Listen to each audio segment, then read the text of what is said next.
Hi అండి, అందరూ నమస్కారం. నేను మీ వేణుగోపాల్ రెడ్డి ఫ్రమ్ జోష్ ఇన్నోవేషన్స్ ప్రైవేట్ లిమిటెడ్, జోష్ institute of foreign languages, 89 career guidance సంయుక్తంగా మీకు అవసరమైనటువంటి వేలాది వీడియోస్ మనం చేస్తూ ఉన్నాం. ఇందులో భాగంగా ఈరోజు తెలంగాణ విద్యార్థులు మరియు తల్లిదండ్రులు రమారమిగా చూసుకున్నట్లయితే ఒక 4 లక్షల మంది దీనికోసం ఎదురు చూస్తూ ఉన్నారు. విద్యార్థి లోకంగా పర్టికులర్గా తీసుకున్నప్పుడు 1 లక్ష మంది విద్యార్థులు ఎదురు చూస్తూ ఉన్నారు. మీకైతే కౌన్సిలింగ్ షెడ్యూల్ అయితే విడుదలైపోయింది. సో రేపటి నుంచి ప్రారంభం కానున్న అంటే 28వ తారీఖు నుంచి ఈ కౌన్సిలింగ్ షెడ్యూల్ యొక్క మొదటి విడత కౌన్సిలింగ్ ఏదైతే ఉందో ఇది ప్రారంభం కాబోతోంది. ఆన్లైన్ స్లాట్ బుకింగ్ అనుకోండి, తర్వాత మన హెల్ప్ లైన్ సెంటర్స్ని సెలెక్ట్ చేసుకోవటము, ఈ ప్రాసెసింగ్ ఫీజు పే చేసి మీరు హెల్ప్ లైన్ సెంటర్స్ని అన్ని కూడా సెలెక్ట్ చేసుకోవాల్సి ఉంటుంది. ఈ హెల్ప్ లైన్ సెంటర్లో ఏం చేస్తారు అన్నట్లయితే మీకు ఉన్నటువంటి సర్టిఫికేట్స్ ఏదైతే ఉన్నాయో 10th class, intermediate, study certificates, bonafide, TC ఇటువంటి అన్నీ కూడా తీసుకెళ్ళేసి అక్కడ గవర్నమెంట్ అధికారుల చేత మీకు వెరిఫికేషన్ చేస్తారనమాట. అంటే మీ అన్నీ జెన్యూన్గా ఉన్నాయా లేదా, అన్నీ పాస్ అయ్యలేదు, ఇటువంటి వెరిఫికేషన్ అయిపోయిన తర్వాత మీకు ఒక షీట్ లాంటిది ఇస్తారు, A4 షీట్ లాగా ఒక షీట్ ఇస్తారు. దీంట్లో మీ అన్నీ కూడా సర్టిఫికేట్ స్టిక్ పెట్టుంటాయి, వెరిఫైడ్ అన్నట్టుగా. ఆ తర్వాత మీకు ఒక లాగిన్ ఐడి, పాస్వర్డ్ అనేది ఇస్తారు, మీ మొబైల్కి వస్తుంది అది. ఈ పర్టికులర్గా ఈ మొబైల్స్ ఇచ్చేటప్పుడు మీరు తీసుకోవాల్సినటువంటి ప్రత్యేకమైన జాగ్రత్తలు వచ్చేసి ప్రతి సంవత్సరం ఈ ఇంటర్నెట్ సెంటర్కి వెళ్ళేసి మీరు అక్కడ ఇస్తూ ఉంటారు. సో వాళ్ళకి తెలుసో తెలియక వాళ్ళు దీన్ని మిస్యూజ్ చేసేటువంటి అవకాశం కూడా ఉంటుంది. కాబట్టి వీలైనంత వరకు సొంతంగా ఆప్షన్స్ పెట్టుకోండి. లేదా మెంటర్స్ ఎవరికైనా ఉన్నట్లయితే పెయిడ్ మెంటర్స్, ఇప్పుడు మేము 10,000 తీసుకొని మెంటర్షిప్ ఇస్తాం, 3 కౌన్సిలింగ్లో ఆప్షన్స్ పెట్టిస్తాం. అట్లా కావాలన్న వాళ్ళు మా దగ్గరికి వచ్చి మీరు ఆ రకంగా యూజ్ చేసుకోవచ్చు. చాలా టెక్నికల్గా పెడతాం కాబట్టి డెఫినెట్గా మీరు కట్టేటువంటి 10,000 వల్ల మీకు 3 మంత్స్ ఒక ఆన్లైన్లో కోచింగ్ ఇవ్వడంతో పాటు అనేక రకాలైనటువంటి ఫ్రీబీస్ కూడా ఇందులో ఉంటాయి. దాంతోపాటుగా మీకు ఈ 3 కౌన్సిలింగ్లో ఆప్షన్స్ పెట్టించడం కూడా జరుగుతుంది. ఇది పేరెంట్స్ గుర్తుపెట్టుకోవాలి. సో ఇప్పుడు ఈసారి కౌన్సిలింగ్ యొక్క హైలైట్స్ ఏమున్నాయని మీకు గమనించినట్లయితే ఈరోజు 2:50 ఇది కౌన్సిలింగ్ షెడ్యూల్ అయితే రిలీజ్ చేయడం జరిగింది. రకరకాల నిన్న కూడా మనం వీడియో చేసుకుందాం. ఈ కౌన్సిలింగ్ సంబంధించి అనేక రకాలైనటువంటి అవరోధాలు ఉన్నాయని చెప్పినాం. మరి ఎవరెవరు కోర్టుకు పోతారు, ఈ కౌన్సిలింగ్ జరగనిస్తారా లేదా అనేది తర్వాత విషయం. ప్రస్తుతానికి గవర్నమెంట్ పాయింట్ ఆఫ్ వ్యూ నుంచి అయితే అధికారుల మధ్య సమన్వయ లోపం ఏదైతే ఉందో, JNTU అదేవిధంగా యూనివర్సిటీ వీసీలు, higher education department, commissioner of technical education మరియు కాలేజీ కమిషనర్ ఎవరైతే ఉన్నారో వీళ్ళందరూ కోఆర్డినేషన్ చేసుకొని మొత్తానికైతే షెడ్యూల్ అయితే రిలీజ్ చేశారు.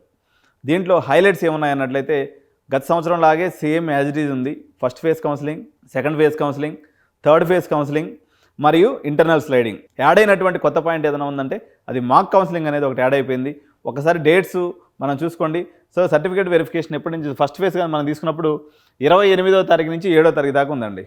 నెక్స్ట్ మంత్ 7th వరకు మీరు ఈ రిజిస్ట్రేషన్ అనేది చేసుకోవచ్చు. సో సర్టిఫికేట్ వెరిఫికేషన్ ఎవరైతే ఒకసారి ఇదంతా బుకింగ్ చేసుకోవాలండి. మొత్తం మీరు ఆన్లైన్లోకి వెళ్ళేసి tswebsite.nic.in వెళ్ళేసి మీ యొక్క బేసిక్ ఇన్ఫర్మేషన్ నింపాలి. తర్వాత ప్రాసెసింగ్ ఫీజు పే చేయాలి. దాని తర్వాత హెల్ప్ లైన్ సెంటర్లో స్లాట్ బుక్ చేసుకోవాలి. ఇప్పుడు మనం పాస్పోర్ట్ వెరిఫికేషన్ పోయేటప్పుడు ఎట్లా స్లాట్ బుక్ చేసుకుంటాం, ఇది కూడా స్లాట్ బుకింగ్ అన్నట్టు. సో స్లాట్ బుకింగ్లో ఏమేమి ఉంటాయి, ఏ డేట్లో మీరు హెల్ప్ లైన్ సెంటర్కి వెళ్తున్నారు, సర్టిఫికేట్ తీసుకునే అనేది ఒకటి ఉంటుంది. తర్వాత వచ్చేసి ఏ టైంలో కావాలి మీకు. ఉదాహరణకి ఇప్పుడు మనకి తిరుపతి దర్శనానికి పోయినప్పుడు కానీ 8 గంటల దర్శనం, 7 గంటల దర్శనం, 10 గంటల దర్శనం అంటాం కదా, దీనికి కూడా డిఫరెంట్ స్లాట్స్ ఉంటాయి అనమాట. మీకు నచ్చినటువంటి స్లాట్, మీరు దూర ప్రాంతం వాళ్ళైతే మీకు కంఫర్టబుల్గా టైం చూసుకొని మార్నింగ్ బయలుదేరి వచ్చే టైం కల్లా మీరు స్లాట్ బుక్ చేసుకోవాల్సి ఉంటుంది. సో ఎవరికైతే ఒకసారి బుకింగ్ ప్రాసెస్ కంప్లీట్ అయిపోతుందో దాని తర్వాత వీళ్ళు ఆ హెల్ప్ లైన్ సెంటర్స్కి వెళ్ళాలన్నమాట. ఎప్పటి నుంచి వెళ్ళొచ్చు, 1వ తారీఖు నుంచి 8వ తారీఖు దాకా జూలై హెల్ప్ లైన్ సెంటర్స్కి వెళ్తారు. హెల్ప్ లైన్ సెంటర్కి వెళ్ళి ఏం చేస్తారు, ఇందాక నేను చెప్పినట్టుగా సర్టిఫికేట్లన్నీ వెరిఫై చేసుకుంటారు. వెరిఫై చేసుకున్న తర్వాత మీకు ఏమొస్తుంది, లాగిన్ పాస్వర్డ్ వస్తుంది, మొబైల్కి వచ్చేస్తుంది అనమాట. సో మీరు ఆ వచ్చినటువంటి లాగిన్ పాస్వర్డ్ తోటే మీరు వెబ్సైట్లో ఎంటర్ అయిపోయేసి మీరు ఆప్షన్స్ ఎక్సర్సైజ్ చేసుకోవచ్చు. మీకు నచ్చినటువంటి కాలేజీలో ఆప్షన్లు పెట్టుకోవచ్చు. ఫ్రీజింగ్ ఆఫ్ ఆప్షన్స్ 10వ తారీఖు వచ్చేసి లాస్ట్ డేట్ అనమాట.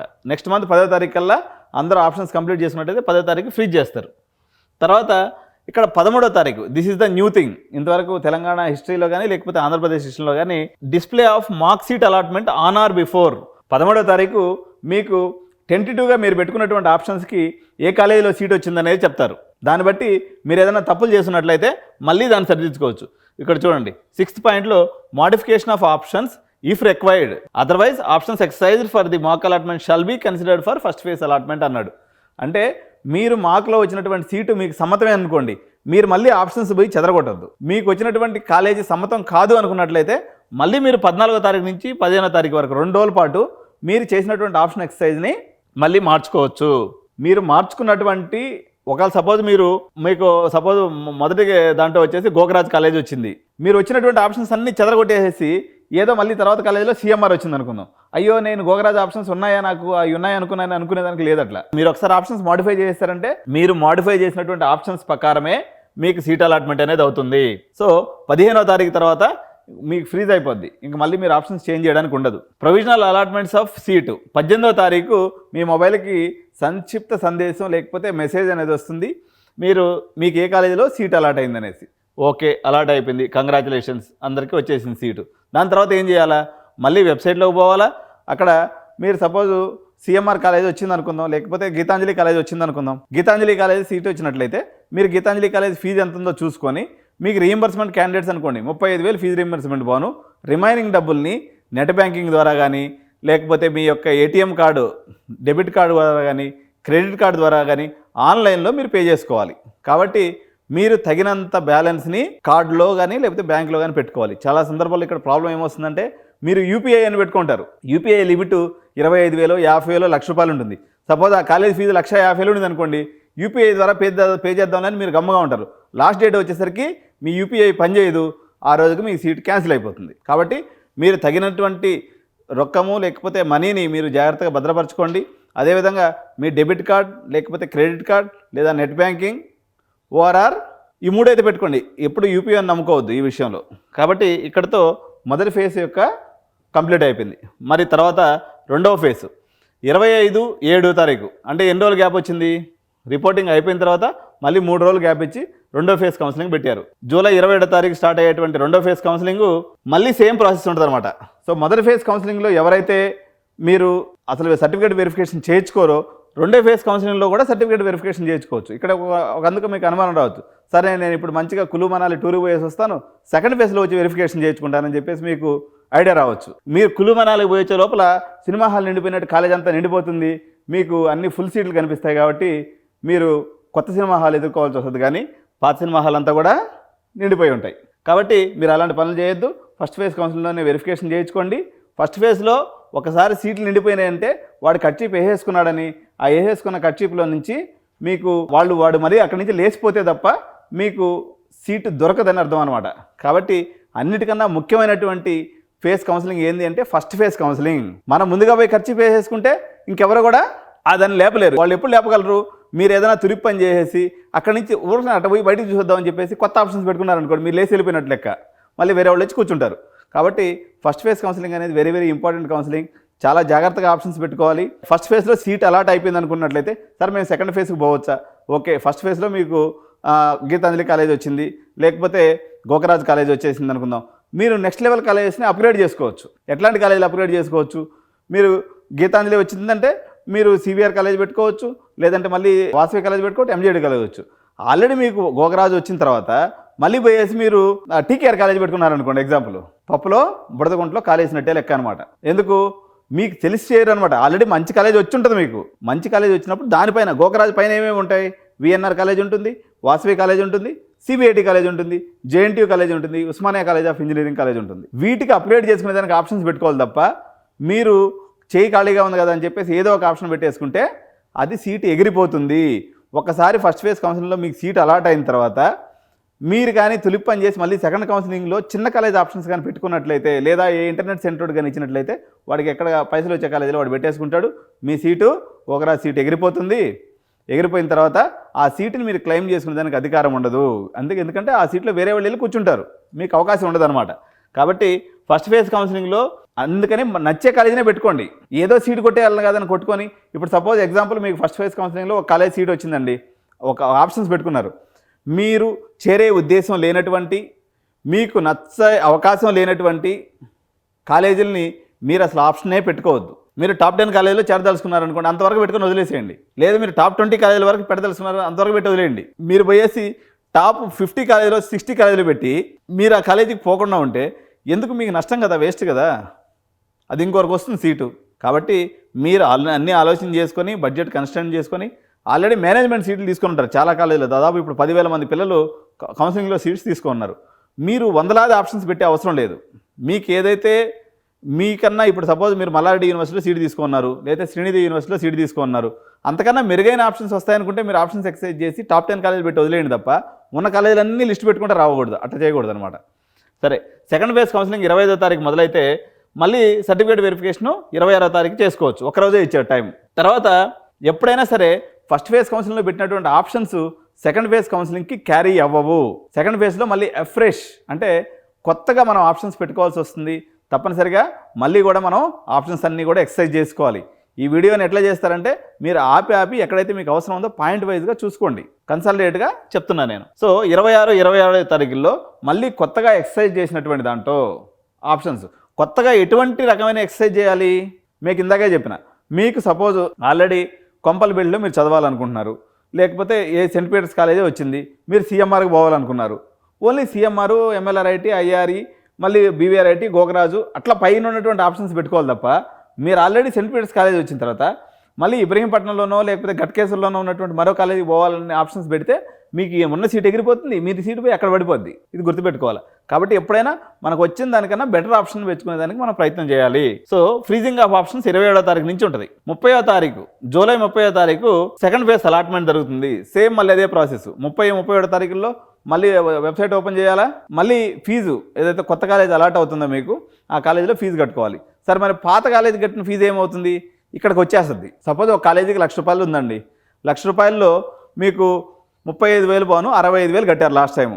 ఇప్పుడు వచ్చినటువంటి కాలేజీలో కాస్త ఫీజు ఎక్కువ ఉంది అనుకుందాం. ఇక్కడ వచ్చేసరికి 1,20,000 ఉంది అనుకున్నట్లయితే మీరు ఆల్రెడీ 1,00,000 సరిపడా ఫీజు కట్టేస్తున్నారు కదా, ఇంకొక 20,000 ఎక్స్ట్రా కట్టుకుంటే సరిపోతుంది. అట్లా చూపిస్తుంది అనమాట అలాట్మెంట్లో. కాబట్టి అది ఆటోమేటిక్గా ఆ కాలేజీ నుంచి ఈ కాలేజీకి డబ్బులు ట్రాన్స్ఫర్ అయిపోతాయి. ఎందుకంటే మీరు డబ్బులు కట్టింది కాలేజీకి కాదు, టీఎస్ ఎఫ్సెట్ కన్వీనర్కి కడతారు. ఆ డబ్బులు ఆటోమేటిక్గా మీకు ట్రాన్స్ఫర్ అయిపోతాయి. కాబట్టి ఎటువంటి ఇబ్బంది ఉండదు. ఆ రిమైనింగ్ 20,000 మీరు ఎత్తిపెట్టుకుంటే సరిపోతుంది. తర్వాత ఓకే, ఫస్ట్ ఫేజ్ అయిపోయింది, సెకండ్ ఫేజ్ అయిపోయింది. కొంతమందికి ఎలా జరుగుతుందంటే ఫస్ట్ ఫేజ్లో వచ్చినటువంటి సీట్ అలాగే ఉండిపోతుంది, సెకండ్ ఫేజ్లో అలాట్ కాదు. ఎందుకంటే వాళ్ళు పై ఆప్షన్స్ పెట్టుకుంటారు కాబట్టి వెళ్తే పై ఆప్షన్కి వెళ్తారు, లేకపోతే సేమ్ సీట్ రిటర్న్ అవుతుంది. రిటర్న్ అయినటువంటి సీట్లో తప్పనిసరిగా మీరు వెళ్ళి ఫిజికల్గా రిపోర్టింగ్ చేయాలి. కాలేజీ వాళ్ళు జెరాక్స్లు తీసుకురమ్మని చెప్పి వీళ్ళు అలాట్మెంట్లో ఇస్తారు, కానీ ఇక్కడ మోసం జరుగుతుంది. మీకు జెరాక్స్ సర్టిఫికేట్లు ఎత్తుకుపోతే ఎవరు కూడా మీకు కాలేజీలో రిపోర్ట్ చేసుకోరు. కాబట్టి 10th క్లాస్ నుంచి ఏదైతే వెరిఫికేషన్కి మీరు ఒరిజినల్ సర్టిఫికేట్స్ పట్టుకుపోయారో అన్ని ఒరిజినల్ సర్టిఫికేట్స్ పట్టుకొని దాంతోపాటు కాలేజీ వాళ్ళు మిస్లీనియస్ ఫీజు అనే రూపంలో 10,000 నుంచి 50,000 దాకా ఛార్జ్ చేస్తారు.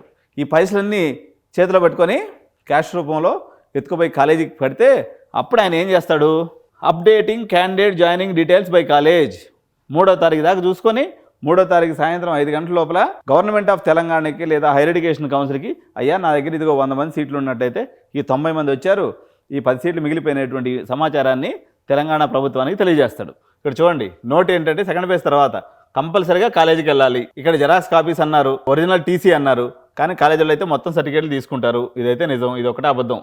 పాయింట్ నెంబర్ 2 ఈజ్ అబద్ధం. Candidates allotment in second phase, ఎవరైతే సెకండ్ ఫేజ్లో నాకు కాలేజీ నచ్చలేదని కాలేజీకి వెళ్లకుండా ఉండిపోతారో వాళ్ళు థర్డ్ ఫేజ్కి వెళ్ళడానికి లేదు. ఓకే మిత్రులారా, థర్డ్ ఫేజ్కి వెళ్ళడానికి లేదు. సో మళ్ళీ ఫైనల్ ప్లేస్లో కూడా ఏదో మిగిలిపోయిన అడుగుబడుగు కొన్ని సీట్లకి మళ్ళీ సేమ్ ప్రాసెస్, ఆన్లైన్లోకి వెళ్ళటం, అప్లికేషన్ నింపడం, ఇవన్నీ ఒకసారి చేస్తే సరిపోద్ది. ఎవరన్నా చేయకుండా మిగిలిపోయినటువంటి వాళ్ళు ఉంటే అటువంటి వాళ్ళు ఇక్కడ చేసుకోవాలి. సో 5వ తారీఖు 8వ నెల ఆగస్టులో ఈ స్టోరీ అంతా మళ్ళీ నడుస్తుంది. తర్వాత 6వ తారీఖు వచ్చేసి మళ్ళీ సర్టిఫికేట్ వెరిఫికేషన్ కూడా నడుస్తుంది. తర్వాత మళ్ళీ ఎక్సర్సైజ్ ఆఫ్ ఆప్షన్స్ పెట్టాలి కదా, మనం మళ్ళీ ఫ్రెష్గా మనకున్నటువంటి అప్గ్రేడ్ కాలేజీలో ఏదైతే ఉంటుందో మనం ఆప్షన్స్ పెట్టుకోవాలి. మనకు వచ్చిన దానికన్నా మెరుగైనటువంటి కాలేజీలో ఆప్షన్ పెట్టుకోవాలి. ఎర్లియర్ ఫేస్ ఆప్షన్స్ దీనికి కూడా పనిచేయమన్నమాట. మళ్ళీ ఎప్పటికప్పుడు మనం ఫ్రెష్గా ఎక్సర్సైజ్ చేయాల్సి ఉంటుంది. 6వ తారీఖు నుంచి 8వ తారీఖు దాకా, ఆగస్టులో 6వ తారీఖు నుంచి 7వ తారీఖు దాకా ఈ పని చేయాలి. ఫ్రీజింగ్ ఆఫ్ ఆప్షన్స్ 7వ తారీఖు జరుగుతుంది. ప్రొవిజనల్ అలాట్మెంట్స్ ఆఫ్ సీట్స్ వచ్చేసి ఆగస్టు 10వ తారీఖుకి మనకి ఈ సీట్లన్నీ అలాట్ చేయడం అనేది జరుగుతుంది. దీని తర్వాత tuition fee self reporting same, already కట్టేసి ఉంటే ఇంక కట్టవసరం లేదు. మళ్ళీ మీరు వచ్చేసి సెల్ఫ్ రిపోర్టింగ్ అనేసి ఒక కాపీ వస్తుంది, దాన్ని తీసుకుంటే సరిపోతుంది అన్నమాట. సెల్ఫ్ రిపోర్టింగ్ డాక్యుమెంట్ అంటారు దీన్ని. ఈ సెల్ఫ్ రిపోర్టింగ్ డాక్యుమెంట్ని చాలా భద్రంగా పెట్టుకోవాలి. ఇది మీ ఫీజు రీయింబర్స్మెంట్ వచ్చేటప్పుడు మీకు చాలా ఇంపార్టెంట్ డాక్యుమెంట్గా పనిచేస్తుంది. అయిపోయిందా? ఇది అయిపోయిన తర్వాత థర్డ్ ఫేజ్ అయిపోయింది. సో కాలేజ్ వాళ్ళు మళ్ళీ జాయినింగ్ డీటెయిల్స్ అన్నీ కూడా అప్లోడ్ చేశారు. దీని తర్వాత ఇంటర్నల్ స్లైడింగ్ అనేది ఉంటుంది. ఇంటర్నల్ స్లైడింగ్ అంటే ఏంది? సపోజ్ మీరు మెకానికల్లో తీసుకున్నారు, లేకపోతే ట్రిపుల్ తీసుకున్నారు, లేదా సివిల్లో తీసుకున్నారు, మీ పై బ్రాంచ్కి వెళ్ళదలుచుకున్నారు, మీరు మళ్ళీ ఆప్షన్స్ని ఎక్సర్సైజ్ చేయొచ్చు. ఇక్కడ ఈ సంవత్సరం పెట్టినటువంటి ఒక ఇంపార్టెంట్ అప్డేట్ ఏంటంటే ఫీ రీయింబర్స్మెంట్ కూడా ఉంటుందన్నమాట. సో మీరు తెలివిగల వాళ్ళు అయితే మెకానికల్లో మంచిగా ఆప్షన్ పెట్టేసుకొని మంచి ర్యాంక్ ఉంటే కొద్దిగా స్లిప్ అయిపోతుంది. ఉదాహరణకి గీతాంజలిలో మీరు ట్రిపుల్ తీసుకున్నారు, కానీ యాక్చువల్గా మీకు ఈసీ కావాలా, కొంచెం ర్యాంక్ తేడా ఉండింది అనుకోండి. సపోజ్ ట్రిపుల్ కట్ ఆఫ్ వచ్చేసి ఒక 30,000 ఉంది, ఈసీ కట్ ఆఫ్ 20,000 ఉంది.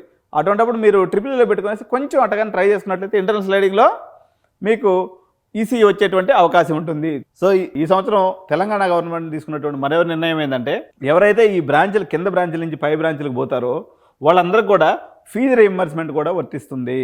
ఓకే, తర్వాత ఈ ఇంటర్నల్ స్లైడింగ్ అయిపోయిన తర్వాత ఇంటర్నల్ స్లైడింగ్కి ఫ్రీజింగ్ ఆఫ్ ఆప్షన్స్ వచ్చేసి 19వ తారీఖు జరుగుతుంది. ఓకే, దాని తర్వాత అలాట్మెంట్స్ ఆఫ్ సీట్స్ 22/8వ తారీఖు అంటే ఆగస్ట్ 22వ తారీఖు ఈ ఆప్షన్స్ అన్నింటినీ కూడా ఫ్రీజ్ చేసి new allotment order internal sliding విషయంలో కానీ లేదా సెల్ఫ్ రిపోర్టింగ్ ద్వారా వెబ్సైట్ చేసి new branch with in the same college ఉంటే కూడా మీరు అక్కడ రిపోర్టింగ్ తీసుకోవచ్చు. ఇదంతా ప్రాసెస్ ఎప్పటి లోపల అయిపోతుంది? 23వ తారీఖు లోపల పూర్తయిపోతుంది. అంటే మీ ఓరియంటేషన్ డే కానీ లేకపోతే మీకు ఫ్రెషర్స్ డే కానీ అప్రాక్సిమేట్గా మీకు 22 నుంచి 23వ తారీఖు మధ్యలో పెట్టుకుంటారు. మంచి రోజు చూసుకొని దాని ప్రకారంగా కాలేజీలు అనేవి మీకు స్టార్ట్ అయిపోతాయి. దీని తర్వాత ఇంకేముంటుంది ప్రక్రియ? 23వ తారీఖు తర్వాత ఇక్కడ చూడండి స్పాట్ అడ్మిషన్స్ అనేవి ఉంటాయి. The spot admission guidelines for the university private will be placed in the website. 23వ తారీఖు ఆయన గైడ్లైన్స్ ఇస్తారట. ఈ స్పాట్ అడ్మిషన్ గైడ్లైన్స్ ఏంది అన్నది. ఓకే, అంటే ఇవన్నీ ఇంటర్నల్ స్లైడింగ్ అయిపోయిన తర్వాత కూడా స్పాట్ అడ్మిషన్ గైడ్లైన్స్ ఇస్తారు. ఇక్కడ ఇంకొక పాయింట్ కూడా పెట్టాడు. ఇక్కడ ఇచ్చినారు చూడండి, drop outs cancellations if any after internal sliding అయిపోయిందండి. ఇప్పుడు మెకానికల్ నుంచి లేకపోతే ట్రిపుల్ ఈ నుంచి ఎవరో సిఎస్సికి పోయారు. అప్పుడు ఆ మెకానికల్లో మిగిలిపోయిన సీట్ని కాలేజీ వాళ్ళు నింపుకోవచ్చు.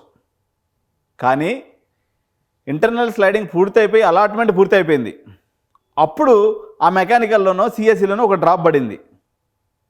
ఈ డ్రాప్ పడినటువంటి సీట్ని కాలేజీల వాళ్ళు నింపడానికి లేదు. ఇది గుర్తుపెట్టుకోవాలి. ఇదందరూ కూడా కాలేజీ యాజమాన్యాలు చూస్తున్నారు ఈ వీడియోని. వాళ్ళు అదేవిధంగా అడ్మినిస్ట్రేటివ్ ఆఫీసర్స్ ఎవరైతే అంతకుముందు మనం మంచిగా ఎంచక్క డ్రాప్ అవుట్లు వేసుకునే వాళ్ళమో డమ్మీ స్టూడెంట్స్ని పెట్టి ఇప్పుడు ఈసారి అవకాశం లేకుండా రేవంత్ అన్న గట్టిగా పీటముడేసేసాడు. కాబట్టి మనకి ఇప్పుడు ఆ ఛాన్స్ లేదు. కాబట్టి ఉన్న సీట్లని జాగ్రత్తగా అమ్ముకోవాల్సినటువంటి అవసరం ఉంది. ఎంసెట్లో ఆప్షన్స్ మరిగైనటువంటి ఆప్షన్స్ పెట్టుకోవాలన్నా ఈ 3 ఫేజ్లు కౌన్సిలింగ్ తలపోటు లేకుండా హ్యాపీగా చేసుకోవాలన్నా మంచి కాలేజీలో చవక బేరానికి సీటు బేరం చేసి తీసుకోవాలనుకున్న ఎడ్యునైన్ ఎప్పుడు మీకు అండగా ఉంటుంది. మీరు అప్రోచ్ అవ్వచ్చు. డెఫినెట్గా చిన్న కాలేజీలు పెద్ద కాలేజీలు అని కాదు, నాకు అలాంటి వ్యత్యాసం ఏం లేదు. అన్ని కాలేజీలో అడ్మిషన్ చేయటం అది నా వృత్తి. నేను డెఫినెట్గా చేసి పెడతాను మీకోసం. సో చేసినందుకు మేము అంతో ఇంతో తీసుకుంటాం. డబ్బులు లేకుండా బిజినెస్ చేయలేం కాబట్టి. కానీ మీ సెక్యూర్డ్గా పనిచేసి పెడతాం, ట్రస్టెడ్గా మేము పనిచేసి పెడతాం. అండ్ స్టూడెంట్ వెల్ఫేర్ అనేదాన్ని ఖచ్చితంగా పరిగణనలోకి తీసుకొని మేము ఒక పని చేస్తాం తప్ప మనీ సంపాదించడం ఒకటే జయం కాదు. సర్వీస్ ఈజ్ ఆల్సో ఎడ్యునైన్ motto. Thank you so much. జై హింద్.